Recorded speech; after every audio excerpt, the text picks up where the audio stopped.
The question is, am I a believable person? Oh, I feel so. Okay. In other words, I'm not deceiving you. To be believable, I have to bear witness to what you already know. Mm-hmm.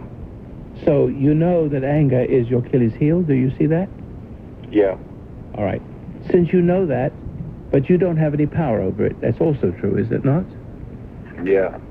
What you wish you could have power over it. You wish you could be more patient and learn to endure like a Jesus.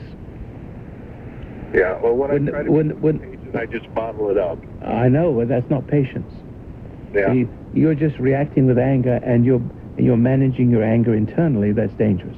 That's what causing your depression, isn't it? I think so. You can't function. You're too busy bottling it up. You spend all your energies bottling up and not expressing the goodness of your heart. Yeah. So you have to follow a middle ground. If you get upset and you bury it, that's bad. If you get upset and express it, that's also bad, isn't it? You hurt people. Yeah. So now you've got two bads. You have two unfortunate extremes. Where's the middle ground? The middle ground has to do with grace. And if you could sit quietly, if you could realize that of yourself you can do nothing, and there is a space in your mind, I'm talking to you from that space in my mind, hoping that you can go to that space in your mind where you will receive grace. It's a very mysterious thing. But if you are to go there, you have to become detached from your thoughts. You're not your thoughts. You're not your body. You're not your hair. You're not your car. But you're identified with all of the aforementioned things. You're identified with materiality, including your own body. But in this detachment state, you become identified with God. In other words, somehow, all of a sudden, you feel free. The soul is free from the bondage to the excitements of materiality and cruelty and injustice of the world. And but the fact that you are willing to go to that space pleases God, and you're going to feel His love. Because how can I say this? To go to that space inside you, which now follows you as a conscience, it seems like your enemy. Your conscience seems like an enemy, but it's not your enemy. It's an enemy of your of the enemy. You are in bondage to a dark side of you and to the world around you. So if you're going to be free, the truth has to set you free. The truth is ever present, waiting to unfold, but it's not the enemy. But it feels like it's very hard to sit still, because you're going to feel worse before you get better. Yeah. You're going to get, because you've been running from what is making you worse. But what is making you worse is only trying to tell you how much worse what's happening to you, that you're growing and going the wrong way by getting angry and upset. It wants you to calm down and let go and let God act through you.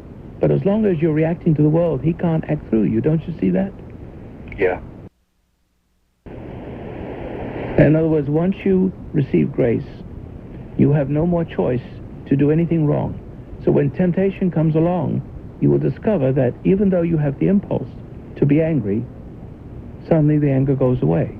Even though you may have the impulse to drink, where you couldn't have resisted it, you now can easily resist it. You have the grace to do it. And slowly but surely, you shed yourself of your slavery to the world, your soul's slavery to the world, because your soul was involved with your thoughts and feelings. It was like a slave of it. See what I mean? Yeah. So are you willing to live a good life, the perfect life, for always, or not? That's the question. Or do you really want the love of people, and you want materiality, and you've got too many things too important to you. You've got to make them things. You have to be willing to make all the outcome of your personal desires less important. But a funny thing will happen. I promise you what will happen is the good will come to you anyway. In a way you least expect it. You have to stop willing outcome. You have to stop willing yourself to get better. You have to stop willing to other people to get better. Willing other people to do what you want them to do. even cringing before them, hoping that if you love them, they will do it. They will become better because your cringing posed as love. You thought was love. You see, you have to you have to give up love, what you think of as love, and you have to give up give up hate, resentment. You have to give up both of those things, and you have to be neutral. Yes. It's almost like you don't have a feeling when you get attacked. You see, the bad part is the animal you, the ego you, is in conflict with the true you.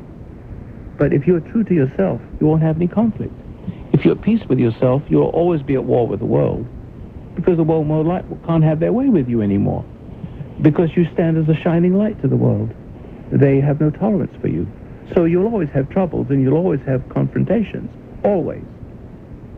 But you deal with it the way I said.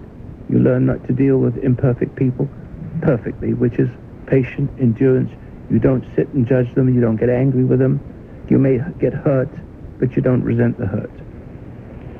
And you will survive life, and you'll grow larger than life. Is that what you want?